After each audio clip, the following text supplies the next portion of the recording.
No, this is not true at all. I specifically never dated a Chris at all. I've dated four different guys, but they were not named Chris. Now, as far as talking to people on dating apps, I've talked to tons, okay? I've sexted tons of guys on um, dating apps, things of that nature, but I've never actually um, dated a Chris, no. I think you're talking about some guy who harassed me in January. I think it was January 16th, 2020. Sent me like this long text about how he was going to kill himself and do all these bad things to himself if I didn't give him money. Um, yeah, he was a very interesting character, honestly. I called the police on him and I specifically um, tried to let him know that he should never bother me again, basically. And I did my best in making sure that he wouldn't bother me again. So, I mean, on that whole situation, yeah, I have had some guys I talked to who went all crazy for no reason. Um, I've said this before that I'm attracted to um, men sometimes for their physique, and it doesn't matter if they're a crackhead, they don't have money, if they are, very mentally ill. This person was clearly very mentally ill. It was a situation where I believe he told me that he had done meth before. He was specifically um, in a situation where he was homeless, and I think I specifically talked about him. And I don't know if maybe you've seen those videos. I've actually done videos on specifically that situation where he was homeless. He was evicted from his roommate's home and he lived from hotel to hotel. So he said he couldn't rent out to apartments, which makes sense out here. A lot of places are apartment complexes and they will run your credit and everything to make sure that you don't have a bad credit score, that you don't have evictions, that you don't have criminal record. I know that he had at least two of these. He had an eviction record and he had a criminal record. Um, so yeah, those are the things that I know about that guy. I never dated him, and I never had sex with him. I was a virgin until May 22nd. And this bothered and frustrated him because he couldn't have sex with me for a while, and really struggled, you know, with that whole thing because he couldn't have sex with me. And I've discussed this before, talked about how some men I can't have sex with. Now, I don't know. Maybe he came across my channel and that bothered him. I wouldn't be shocked, honestly, because during that time period, he did seem upset the fact that he wasn't capable of having sex with me. But, man, that's not my fault. I mean, it is what it is. Some people are really small, and, so having sex with certain men is just not possible. This is why I say the bigger is not better, you know? And I've had wild sex that I loved so very much. Made me, I've said this before, I climaxed 4 times in 10 minutes off of a much smaller, less smaller, you know, member, basically. So I do love having sex and I love being with men. I just don't like big men. And honestly, let's be completely honest here. Big men are abnormal. I mean, they are. Most men aren't that big. So it is abnormal. It's just the truth. And if you understand how women are made, well, the vagina is really supposed to be like 5 inches, so it's not supposed to be that big. Um, and penises aren't supposed to be that big, you know. So, I mean, there was a lot of situation with that person being upset that I wasn't open to having sex with them, and that whole thing didn't work out so well for them. Um, but it is what it is. More than anything, the main thing I think that they really didn't like was the fact that I specifically called the police on them.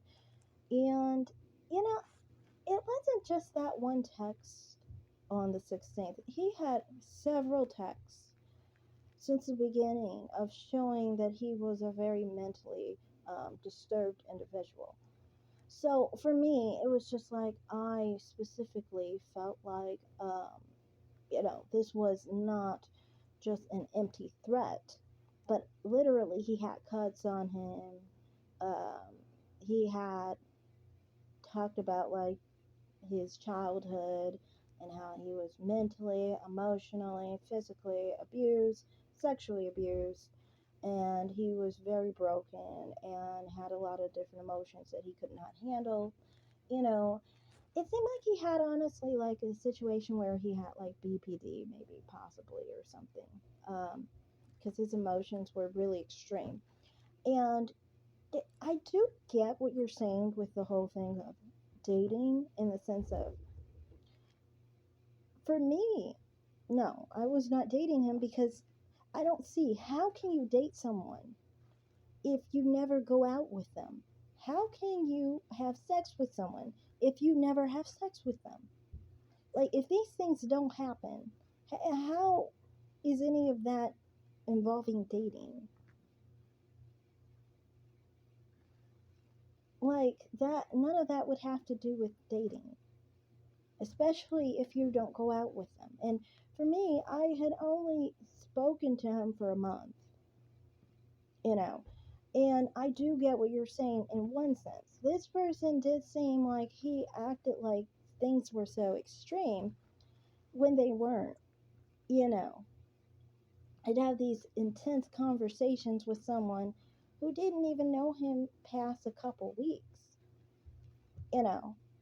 So for me, it was interesting because what you're saying there is interesting because it's like, I think that assuming that a relationship is more than what it um, is because of the condition of having BPD, borderline personality disorder.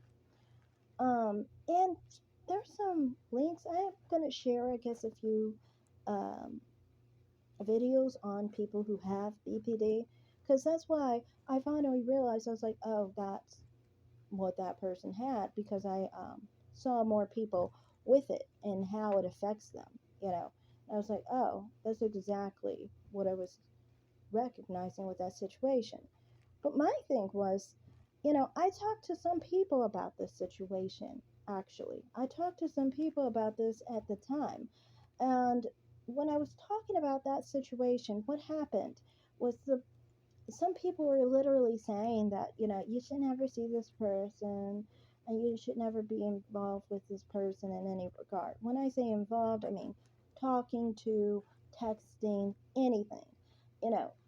And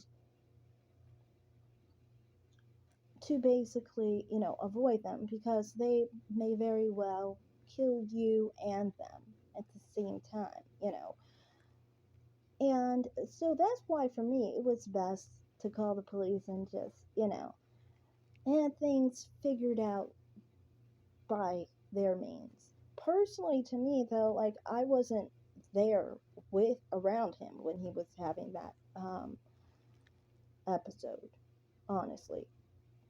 But yeah, so for me, I that's one part I wanted to say about it. What else do I want to say on this? Specifically,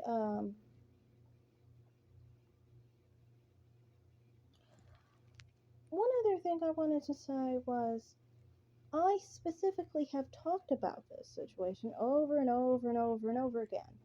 And I never really know what space to talk about it in because you have the people on the divested side who will freak the hell out at me because they're like, oh, it's not a person who's black. Hell, if I find dysfunction it's not going to be with a black man because I'm not attracted to those guys, okay? So when it would happen would be with someone who is um, not black. And in this case, this was not a white person either. This was a mixed person with strong roots in Mexico specifically. They like to eat Mexican food and stuff. So they were definitely Hispanic influenced. But, you know, they did seem like they had a sense of wanting to be white, though. And this is another thing that I thought was interesting. Because people will always say that white people want to feel better than black people or that they'll feel better off of black people. But no, it's actually mixed people who will do that. They want to emphasize their whiteness because it's not full for them. Um, and I talked about that too. Like, this is a situation I've talked about over and over again. Now, I didn't talk about the suicide, the sexual assault, and all that stuff because I felt like that was his privacy, and why would I talk about that? But, I mean, like, if I have a commenter talking about somebody telling him that or something along those lines, then I'm fine with being open about that. Like, that's totally fine with me. You know, I didn't really share anything on my app that was like challenging to me. I mean, at one point I did move into the same city for a little while, but I moved away. And then, like I said, I left that message to make sure that he never like messaged me or anything, like talk to me in any regard, because I didn't want to have this whole problem that I have, okay? Because you would wonder, why the heck was I talking to him? That's what you want to know. That's more of the question. And the reason I was talking to him would be more along the lines of something having to do with how I've always been since I was 18 or 19, okay? And for me, I've always had to try and protect myself from people who are toxic that I'm attracted to. I'm not attracted to toxicity. I'm attracted to certain phenotypes. And some people with those phenotypes can be toxic, some can't be. It's a hit or miss situation, right? So, in that situation, that situation was kind of like all the other situations in the past that I had been rejecting in my own way that I could possibly do it. Okay, so when I was 18 or 19, what happened was I had this situation with this uh, individual. It wasn't sexual of any nature. Like the other person you're talking about, like I said, I talked to them on a dating app. I know that, yes. I talked to them on a dating app. I talked to them through my number at the time. My number isn't the same now, by the way, just letting you know. But this situation was not sexual at all. But I saw this person in real life, not the person we were talking about just a second ago, Chris, but, and by the way, I'm not talking about this person, Chris, basically. But who I'm talking about specifically is another guy who was someone I just knew, basically. And he was someone who was really, really messed up.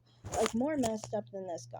This guy, you could have a conversation with for a couple minutes, probably, and it would work out, kinda, I guess, if he didn't start talking about killing himself. But the other guy was, like, really messed up. Like, the type that, like, if you put him on meds, he's still not, things aren't working out for him, right? So, what happened with that whole situation was this was the first time I interacted with men who I was attracted to, right?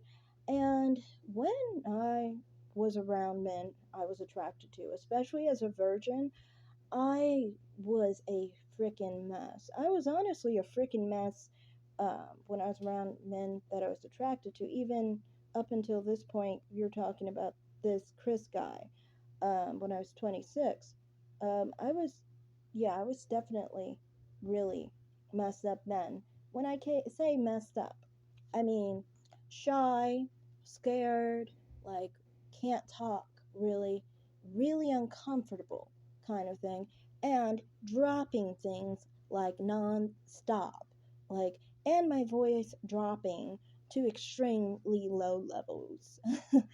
But for me, it was just like I was always really messed up in those situations because um, I didn't know how to handle my feelings at that time when I was 18 or 19, right? When I was 18 or 19, what happened in that situation was thankfully he was so messed up that I could just mainly avoid him. But I noticed, like, for me, it was hard for me to, like, it's hard for me to reject someone I'm attracted to, basically. So it's hard for me to not talk to someone I'm attracted to. You know, those were problems that I dealt with back then, right? So for me, my main way of protecting myself, I guess you could say, was specifically in those situations of work and so forth, in my early 20s and so forth. What I did was I basically would do my best to avoid and also make sure the other person hates me or is not attracted to me. That's what I would do in those situations. And try to come up with a way to make them understand or think that I don't like them without asking me if I like them or not, or doing anything that would imply that I would be receptive to their social presence, basically. So, basically, that's what my reference of protection was back then. What happened with that situation was this: I wasn't in a protected situation, basically, at that age, because I was on a dating app. So for me, it was basically like when I'm attracted to someone, it's hard for me to pull away, basically. So that's why for me, it was hard for me to pull away. Now, for me, one thing was I was never like emotionally into him like that. It was just like, I thought he was attractive, yes, physically attractive, yes, but not emotionally. Um, but like I said, nothing ever happened because he wasn't my preference sexually, basically. Like I said, I prefer smaller men. So that's basically the whole situation with that whole situation is, that's why I specifically kept talking to him. That's why I kept texting him. That's why I was around him. But I didn't date him and I didn't have sex with him. And yeah, for sure, it wasn't for the purposes of the fact that we messed up, but more so, you know, I wasn't emotionally attracted to him, and because I wasn't sexually into him for what he had, basically, you could say. I wasn't, you know, interested in actually physically having sex with him because I don't like bigger men. So, I mean, yeah, that's all I have to say on this, basically. Like I said, and I'm sorry if it's wrong. Like some people might be a little bit uncomfortable with me specifically talking about someone's private business, but it seems like it's out there. So I mean, like I don't mind telling the truth. Like that's just me. I don't mind telling the truth on that whole situation. I have nothing to hide. I specifically talk about another situation um, where I specifically was talking about cheating on a guy I was dating at the time, with another guy. Um, like 5 days after we started dating, I started cheating with another guy because that guy, he, we could have sex, but it wasn't satisfactory. Like, I was, right after that guy, I was about to just be like, I'm gonna give up on sex completely because um, it's kind of like, who really wants to have sex with someone who is just finishing really fast and their member isn't that pleasurable, because they were they were too thick and they're a bit long. Like, they weren't like huge like that other guy, but they were just a little bit bigger, just not my preference really. My preference is like narrow. And the other guy, oh god. Yeah. I cheated with the other guy, and I never regretted it because that was the most mind blowing, like, orgasmic feeling I ever had. Yeah, it was really good. My head was spinning. I was screaming at the end of that. It was just like so good. Yeah, I loved every bit of that. I did. Yeah, and that's when I realized, for me, I like, you know, average size, narrower, normal penises. I don't like thicker penises. And if I'm with a guy who has a thicker penis, I'm probably going to cheat on him with a guy with a normal, average penis because, why wouldn't I? I mean, if he can please me better than another guy can, then that's what should happen. That's how I am. I guess you could say I'm more like, how they say those cuckolds are, the ones where they say small penis cuckolds, if you know what that is. But yeah, like small men, and they'll say like they can't please a woman, and so she goes with a big guy. That's how I am in reverse. Is a guy is a little too big for me and he's not hitting the spot right, I'll go with a guy who's smaller and can please me, you know and like a big guy, he better just not even consider ever having sex with me because it's not going to happen. As you can tell, this Chris guy obviously was angry because apparently he was mad because he never was able to have sex with me, and he tried so hard for 8 hours. Poor Chris Burton. I'm so sorry. But anyway, that's all I have to say. Thanks for watching, everyone. Like and subscribe and comment down below. Bye.